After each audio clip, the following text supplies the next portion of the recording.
Okay, so what is the problem of AI security?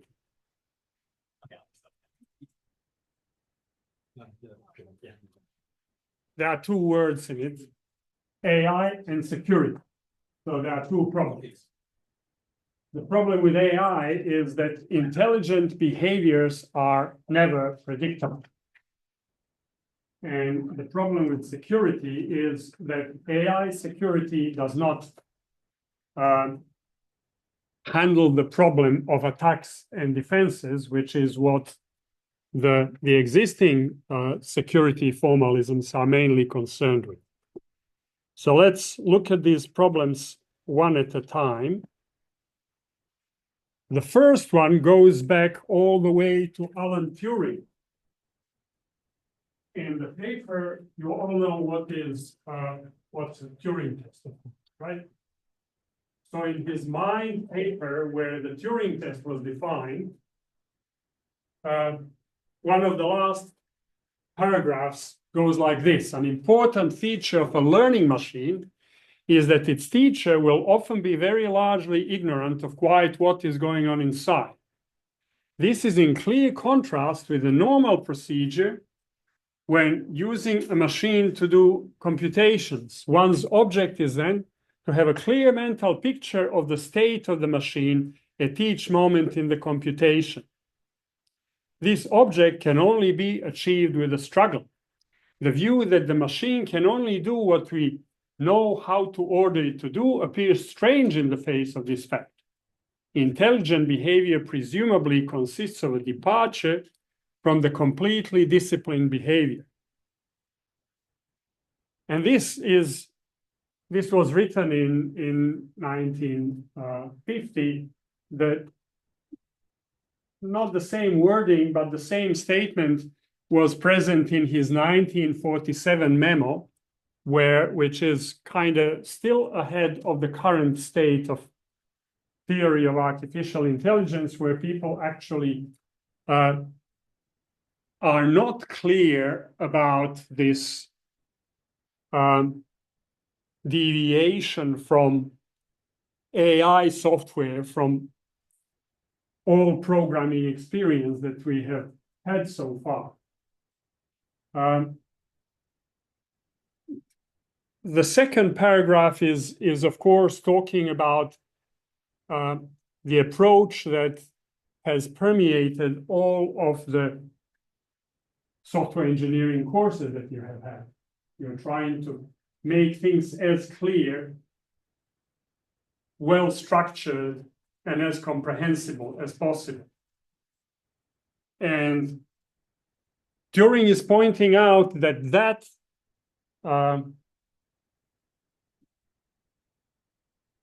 desideratum of clarity is intractable when it comes to intelligent behavior. So there are basically two parts of his statement. One is that intelligent behaviors are unpredictable, that there is this trade-off between intelligence and predictability.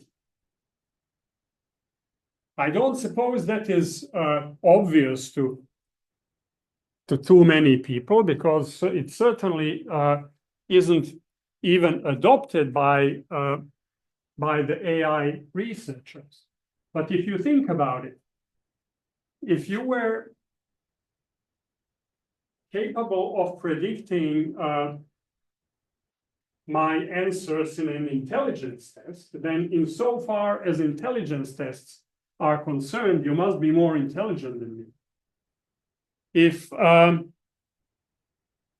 you can predict my moves in a game, it doesn't guarantee that you will win in every game, but you will certainly get an advantage in most of them. And if we take the most general definition of intelligence as a capability of solving unseen problems, right? Then if you can predict my behaviors, you will find all solutions to the problems that neither of us have seen, which I'm able to solve. in all of these cases, if you're a predictor of my behaviors,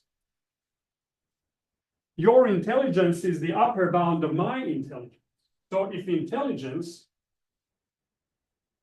is adaptability to all problems without an upper bound, then it does not permit a predictor. All behaviors that are predictable, their intelligence is bounded by the intelligence of the predictor, by whichever definition of intelligence you might adopt. There are many, but the claim is that for every definition of intelligence, predictability imposes an upper bound on the intelligence. And the bounded intelligence is, of course, not intelligence. It's some kind of structured behavior already. So much for intelligence and predictability. How about the second paragraph of Turing's?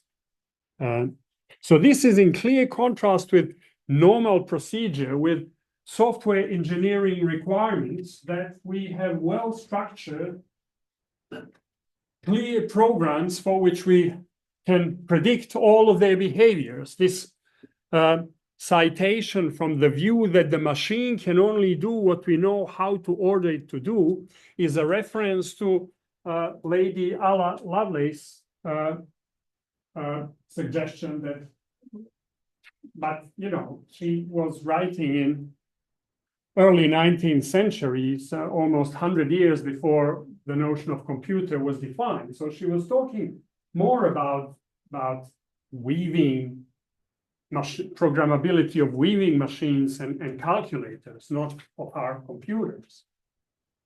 Turing is pointing out that the notion of computation, which he has defined, which is based on universal computer, which not only can perform all computations, it can also output programs for itself.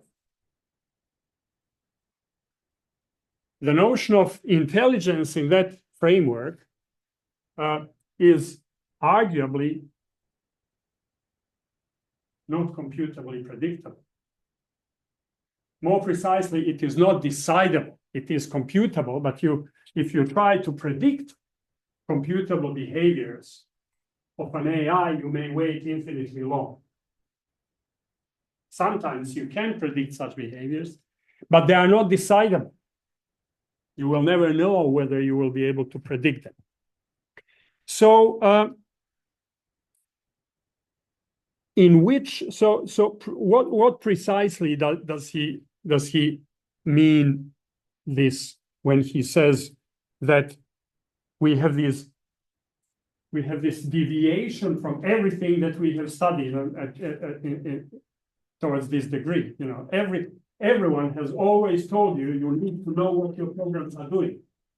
And it needs to be as clear as possible, and you need to be as certain about it, and you need to be able to decide what will come out of it.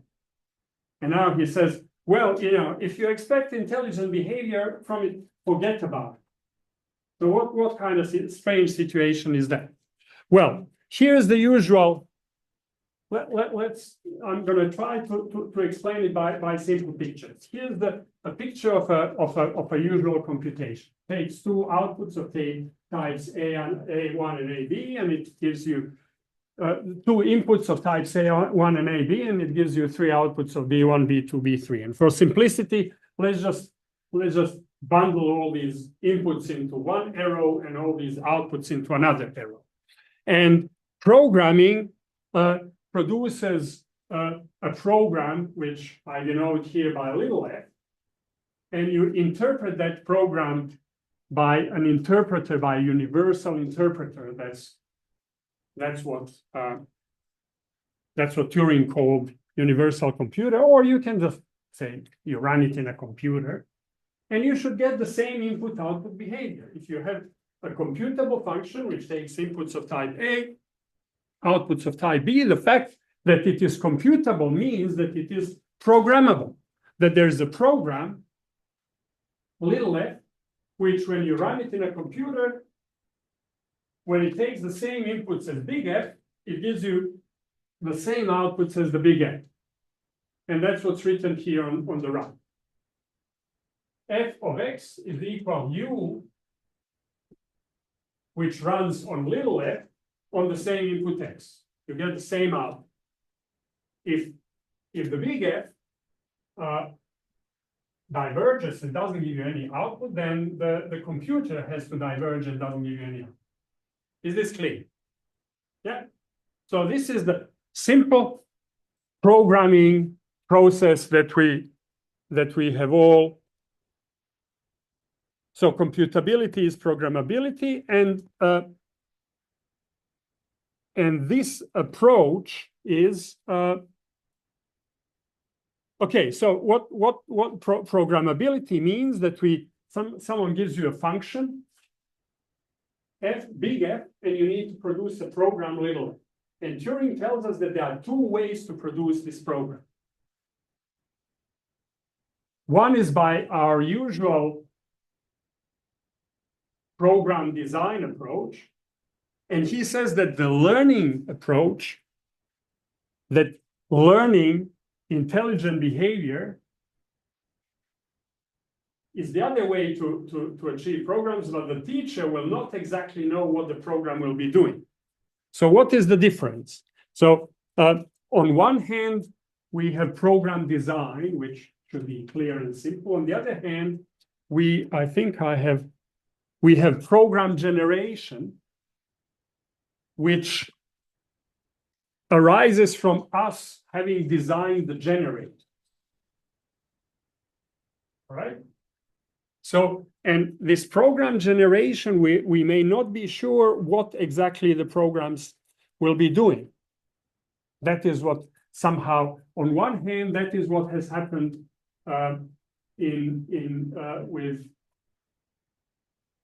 with the evolution of all the deep neural networks, which have been built incrementally to behave, to recognize things better and better, to recognize the digits, to recognize the images, to speak language, and then suddenly they started doing all of this much better than the designers have expected. So the programming is one way where we somehow, by our own creativity and ingenuity, you get an exercise,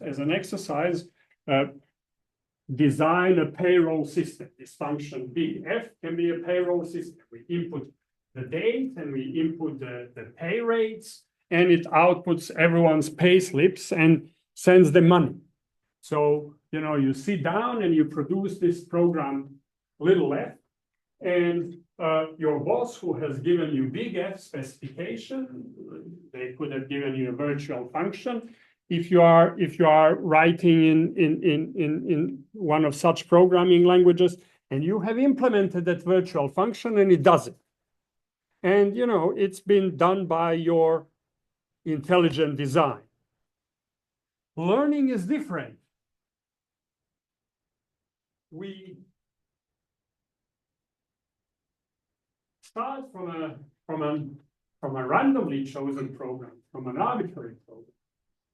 And we push the same inputs in the function, which in this case is treated as the supervisor. So we're looking at supervised learning. And we run our arbitrary program on this input, and we get the output. And we get the output which is different from the desired output, and we measure that difference. And I'm writing delta because some of you who have had machine learning classes will now guess that what we do is we calculate the gradient of the difference between what our random program is giving us and what the function which we're trying to learn is giving us, and we will descend to a program which is closer, which is a little bit closer to what we would like to program. And we're going to keep doing it for a while until they are close enough. This delta can be gradient, and it's the basic concept. It doesn't have to be gradient. It can be second gradient. It's the basic concept of loss function. So, learning goes a different way. It doesn't go by magic of our creativity, of our programmers' creativity from the programming task to the program, but it goes through training. So the underlying claim, which I didn't state, but which you have probably extracted by now, is that the neural networks are programs. All these matrices which we fill as we train our network are just programs in some programming language, which has a funny property, which is quite remote to the property of the programming languages that we use, and that is that programs for similar functions are similar. And it is possible to approximate a function by approximating programs. That's the magic of neural networks. That was the magic which was originally requested and achieved with perceptrons, and they've been sitting waiting for better applications. So here's the schema of the axis of program construction, or program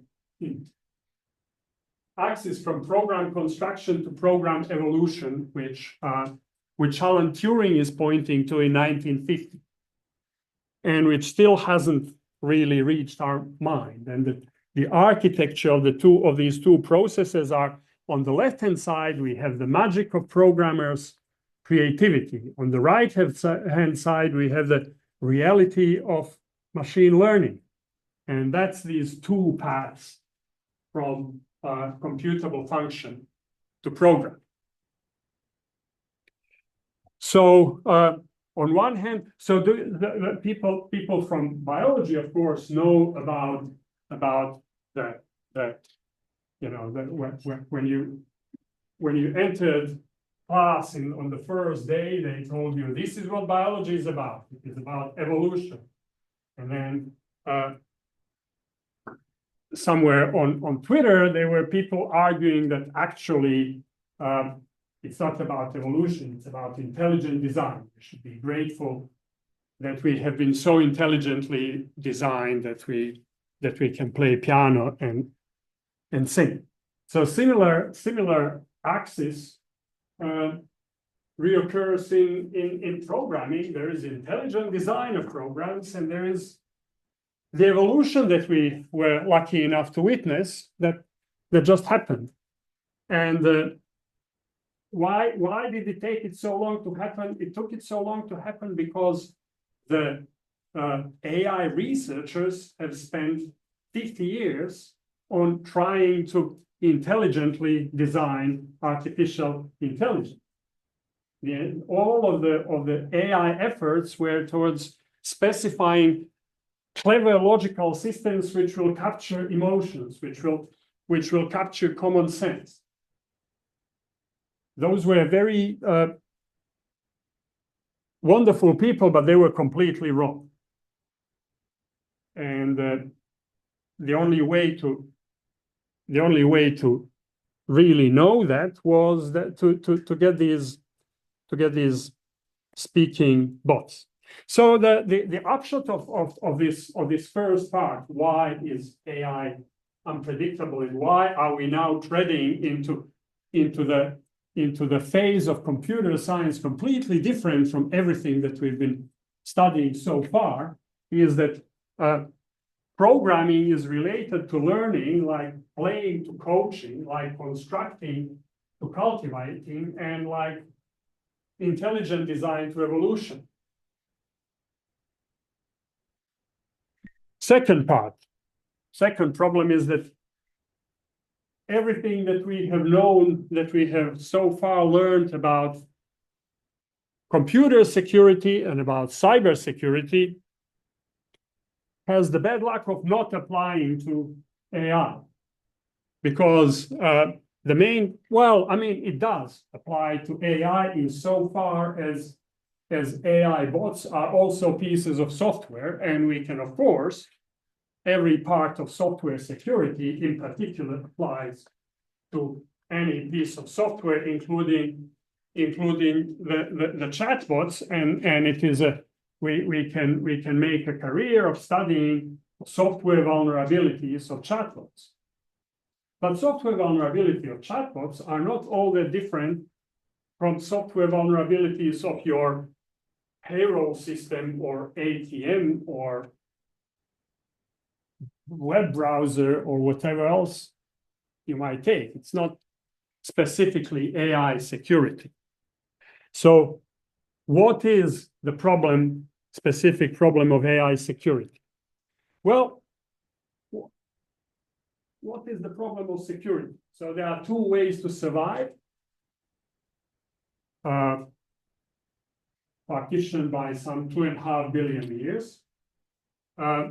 You can find and bind resources, so that could be photo and chemosynthesis and maybe some other forms of capturing energy in order for the suitable cells to self-reproduce.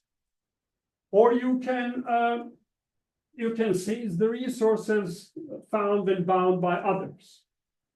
So that's predation and symbiosis. So you can be a cell which captures photons, or you can be a cell who captures other cells. That's what we see in these pictures. And there's been a lot of, so 2.5 billion years, there was no need for security because everyone was just capturing photons or energy from thermal vents and seams. And then it occurred to someone to swallow someone else.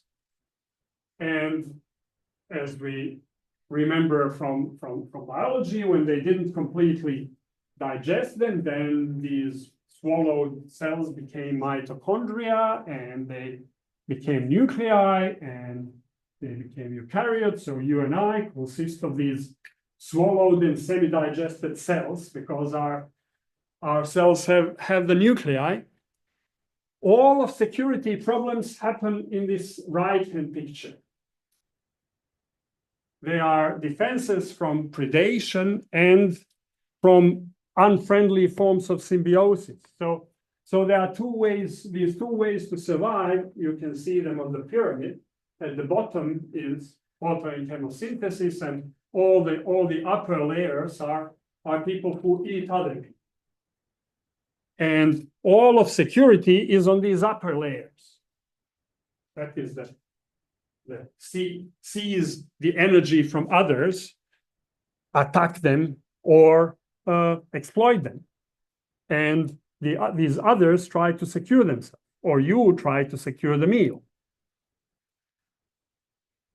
And there are two basic ways to seize the meal. One is by predation, and the other is by parasitism. So on one hand, I have some kind of spider, a wolf spider probably, eating a wasp. He's a predator. And on the other hand, I have an ant, an ant farming aphids, I think. So he's just parasitizing on them. And then there are ants parasitizing on other ants. And then there are wasps parasitizing on ants. So that's a special case of symbiosis, but the security processes which happen on these two sides of adversarial behaviors are essentially different. Attacks are executed by predators, and defenses are executed by their prey trying to defend themselves. Parasites exploit their hosts, and the hosts are trying to resist parasitism. And dynamics of these processes is also different. Usually the predator just kills the prey and eats it. So it's an encounter which happens at once. But parasitism is a full-fledged relationship. You know, it's not obvious how many we all saw about 85, I think, between 15 and 20% of our body weight, of your and my body weight, consists of cells which don't have our DNA, which are parasites, or if they're fungi, we symbiotize with them, maybe. So we are in a relationship with them. They are parts of our body, not to mention that each of our cells is a symbiosis of some ancient cells. So one is an event.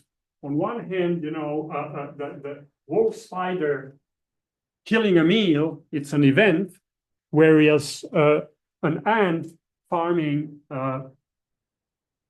aphids is a process, as is a farmer farming cows a process, also maybe parasitizing in his way on the cows, whereas the lion doesn't parasitize on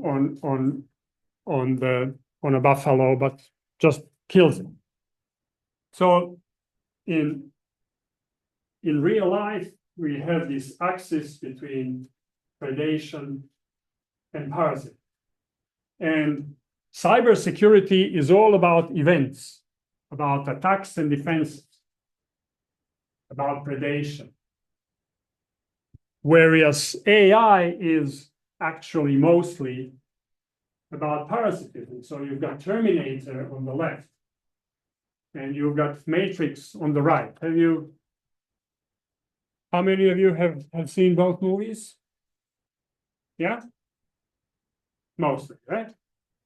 So Terminator is a predator. He definitely wants to terminate people. Whereas Matrix is about the world in which, yeah, that's not very compelling, in which people are used as batteries. They're not very good batteries, but that's besides the point. The more important part is that this is a persistent relationship. And this is a relationship with an AI. The Matrix is a very big AI. And a simple-minded way in which an AI presents a threat is that it might want to exploit us in some way that we, according to Alan Turing, might have difficulties to predict. So that's the upshot of our problem. So the relationship of predation and parasitism is the difference between encounters and relationships. I shouldn't have used the word relationship the first time. Or, you know, between an acute disease which wants to kill you and a chronic disease which wants to keep you alive. And it's the difference between attacks and exploitations, or defenses and resistance. Cybersecurity and computer security is all about attacks and defenses and nothing about exploitations and resistance. It is the word exploit is used as synonym of attack, pretty much. But a process, these persistent processes have only been studied as persistent threats. And then to make the meaninglessness of the term more ostensive, then they have attached the word advanced persistent threats to it, so that everyone knows that it's an advertising concept. Okay, so the landscape of current research in AI security mostly, or as far as I can tell, exclusively looks at attacks on AI. You know, what do I do to this piece of software so that it spits out its code. You know, that's the prompt injection attacks and stuff. But that is not this. You know, it would not defend Keanu Reeves from becoming a battery, of course, because he has not been made into a battery by prompt injection, but by being lured into the cell somehow through friendly conversation.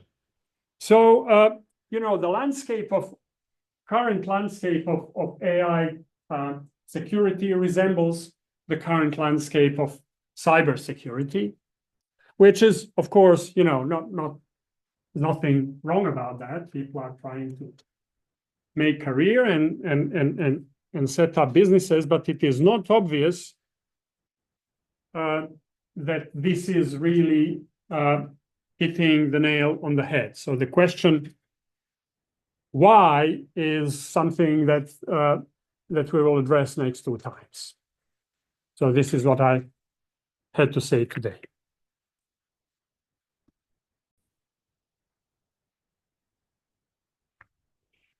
Okay, so in the first lecture, I explained how AI security differs from the usual security approaches where we try to defend from the attackers, and in AI security, we will have more complicated problem of defending from ongoing relationship disturbances. And then we had 2 lectures where on one hand you presented, in the second one you presented some of these AI attack scenarios in sci-fi, and before that we looked at the overview of trends in AI research. So AI research trends, there was a list of 18 research trends which I asked the AI itself, what are the research trends, and you presumably asked it to explain that more. And all of the 18 of them, so the 4 examples which I listed here off the top of my head, boil down to the security research trends which are familiar from computer security and cyber security. So prompt injections are problems with unauthorized access to software, often source or data sets, and model theft exists already for Windows and so on, and software testing. So all of the research trends seem to be reusing already existing paradigms of software and cyber security, which is not unreasonable because people are trying to use the existing knowledge to attack the new problem. On the other hand, the AI sci-fi plots were of a completely different kind, and for some reason, the intersection between the presentations about AI research trends and about AI attacks in sci-fi plots had fairly empty intersection. Not fairly empty intersection, had empty intersection.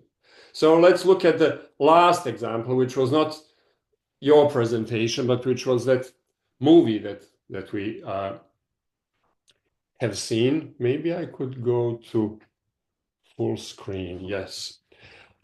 So we had and once again, since we did not discuss this in class after the movie ended, please do not hesitate to interrupt me with anything.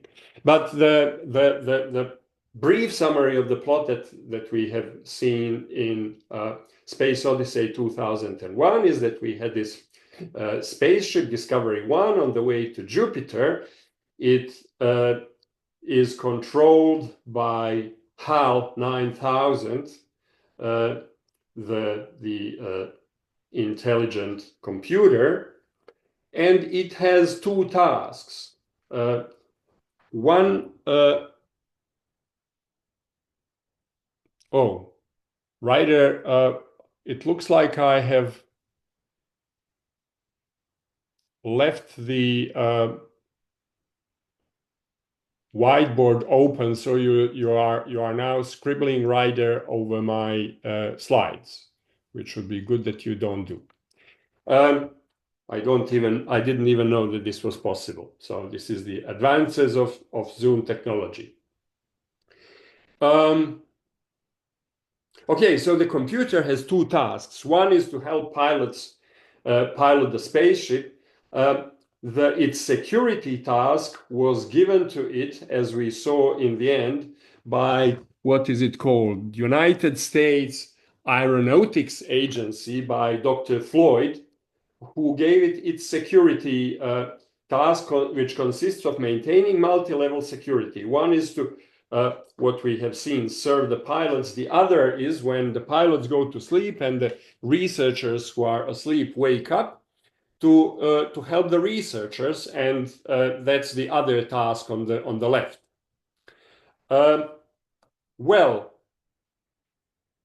So one is the security mission, and the other is spaceship control, and the third one is research assistance, which we did not witness because the researchers were still asleep. Things actually went wrong because one of the tasks, so these request service couples are basic components of privacy protocols. So one protocol is embedded in the other one. Dr. Floyd's mission statement was given to HAL to steer him through the services that he provides on both sides. And what we have seen is that HAL started misbehaving because the task of maintaining multi-level security was hard, and it was making his mission performance suboptimal. So he decided to remove the pilots and take over the control so that he can perform better.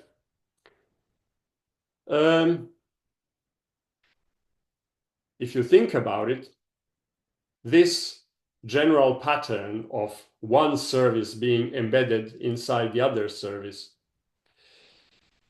is the common denominator of all the sci-fi plots that you presented. In all cases, we had a primary service. So in Second Variety, the murderous bots had the primary service to kill the enemy, and they improved their service by killing everyone. In Software Objects, there was the primary service of selling software objects, and then secondary thing that happened was that they developed, on one hand, emotional relationship with people, and on the other hand, were meant to be exterminated as obsolete business, and so on. So the common denominator in all cases of AI security threats and AI security failures is that the embedding of secondary service into primary service leads to unexpected side effects. So the secondary service tends to go wrong. And this general scenario that we have seen concretely in Space Odyssey 2001 is actually ubiquitous in cyberspace already. A search engine embeds its user service, providing responses to search requests. It embeds it into its advertising business model. Initially, they only had the search engine, so the search plot of 2001, ironically, was that the Google founders had a search engine which was very efficient, and they didn't know how to monetize it. Then they purchased Opera in San Jose.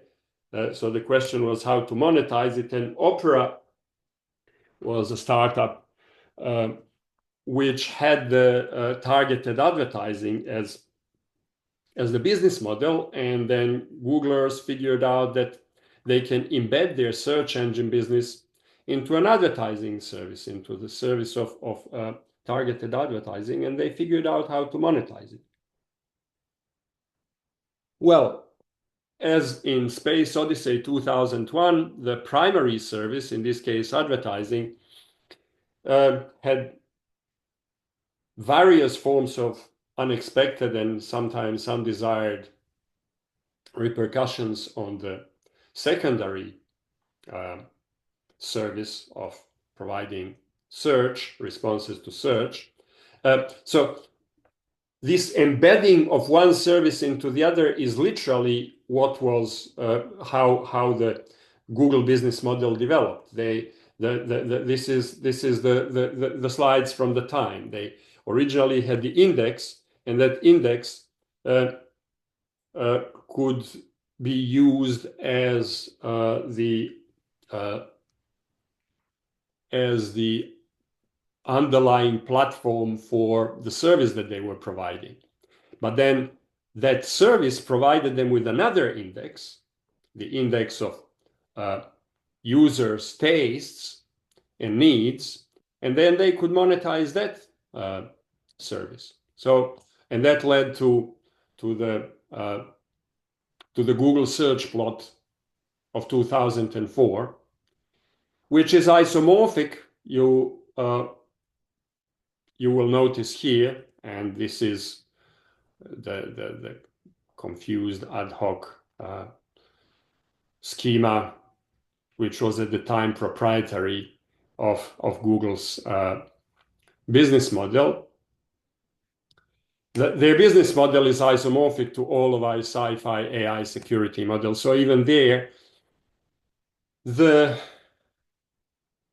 ongoing relationship security threats are no fiction. They have been with us for some 20 years at least, since search and social networks have been there. And they were not called AI security threats, but by various criteria, the AI corporation and the Meta corporation are AI entities which have sentience of their own and certainly solve problems which none of the humans within the organizations could solve on their own. So we're looking at the existing problems of service in the middle threat. You have all probably heard, I hope, about man in the middle attacks, and service in the middle is not an attack model, it's a business model, and that business model is isomorphic to the security threats that we have read about in science fiction novels. And that identical service in the middle model is the business model of the AI providers nowadays. So we have you and me instead of the pilots of Discovery 1 in Space Odyssey 2001. We have you and me as the users of the AI service, and we have the OpenAI, soon to be corporation, as the mission designer, and our requests are embedded in the corporate requests. So the task that we have now is to study service in the middle model and other AI interaction patterns and protocols in a formal way, so that we can analyze it. So that is what we're going to be doing in the rest of the course. This part was here just to define our mission.